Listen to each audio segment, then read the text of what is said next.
sir, para malinis at saka yung bacteria maalis. Yes po. Lansa, para malis yung lansa niya. At the same time guys, magka-flavor na kaagad yung ating meat, no? Once na ilalagay natin siya sa water.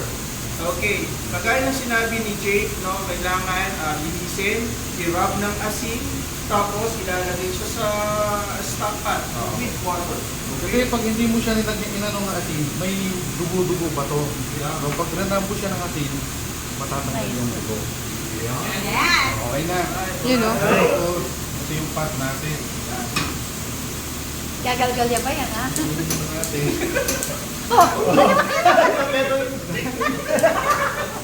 Ay, nitong kanya nito kaya na. Opo. Oh. Halika. Make sure yung water na gagamitin nyo is natural. Danas, natural. Siya ba yan, ha? Bakit hindi pwede mainit? Bakit hindi pwede mainit na ano tubig? Tatanong mo na sa lolo ko. Hindi ko alam eh. Enjoy na lang. Enjoy. Bakit kailangan yung ano, cold water yung gagamitin? Bakit? Pagod muna siya eh. Ikaw sir, ikaw na lang. Ako na lang, ako na lang. Actually, para yung mga ingredients, hindi siya mabigla. No? Katulad nito is boiling method or cooking method ang gagawin natin. No? Kung saan naman yung kukulo. No?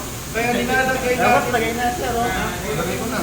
Mainit na yung Wow, tubig. minute na. Okay na yan. Kung saan naman siyang lalambot, kukulo. No? At the same time, yung flavor ng beef natin mag-i-spread out sa ating liquid, sa ating water. No? Kaya natin siya ginagawa ito. No? Ano pa yun? Susunod. After yan. Na? Sibuyas. Red white.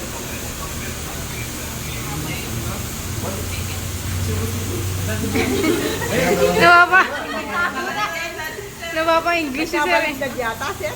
Sir, si yata na yung nag-teacher to. Pero Nag-train mo. pag-ibilisan mo, Wait, chef. sibuyas. Yung sibuyas, ikakat natin yung sibuyas. Naging estudyante si sir. Hindi pwede yung ganyan na sibuyas. Dapat yung pork, ano, Ay, ganun. water. Yan. Pag nalagay na yung sibuyas, bigyan natin ng ano. Sir, kasama pati balat. Corn pepper. Para saan yung mga yung spices or mga herbs na nilalagay mo? Para ano sir, yung lasa niya, mapit na pa. Sa karne at saka sa? Sa sabaw. Yes, oo. Tapos lagyan natin ng asin. Para saan ang asin? Asin. Para sa yung asin. Pampalasa. Pampalasa. Taste. Kunti lang muna. Kunti lang muna ang asin. Nag-train. Tapos, ito, gagawin natin dito, cut natin siya yung mga dahon. Ito yung ilalagay natin dito sa ano. So, ngayon, ito, i-slice natin ito.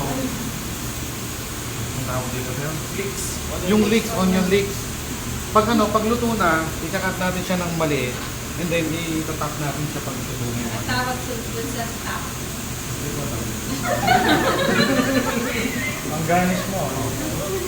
Tapos, lalagay na natin yung pampalasa. Pampalasa. Ito, beef, nor cube. No, baka naman. Baka naman. Sir, paano yung egg? Ha? Kaya yun. Tapos, lalagyan natin siya ng corn. Corn. Pampas beef. Parang ikaw. And then, papakuloyin muna natin. Bakit? Ano lang? Malambot na. Kasi meron tayong pressure cooker. Actually, may pressure cooker tayo. Yung binademo ko sa inyo ngayon dito, okay na, ready na, pinapakuluan na. Hello. Pinapakita ko lang yung procedure sa inyo para malaman nyo kung paano.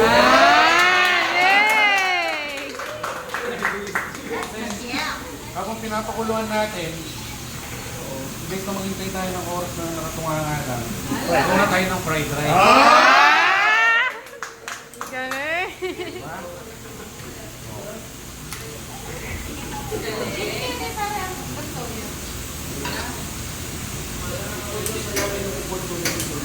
Make sure yung pan nyo, mainit na mainit. Pan nyo. Para hindi dumikit yung Kailangan oh. Yung wok. mo ito pa. Ayun o. Tanong ako, pag magigisa ka ba, anong uunahin mo? Sarili. Ay, Unahin nyo muna yung sarili nyo. yung isa. Yung sukay. Okay. Sukay. Okay. Ano bang uunahin mo? Maglagay muna tayo ng mantika. Anong klaseng mantika yan? Jake, anong klaseng mantika yan? Olive oil. Baka naman. And then, itlog. Ibig natin yung itlog. Eh, pon ba pali, bilog na rin. Matitay siya, matitay. Okay lang yan. Real talaga. Tapos, sa itlog, gagamitin natin yung wheat. Ano? Ganyan lang. Huwag yung ganong ano ha, konti lang yung... Hindi mo lalagyan ng gatas.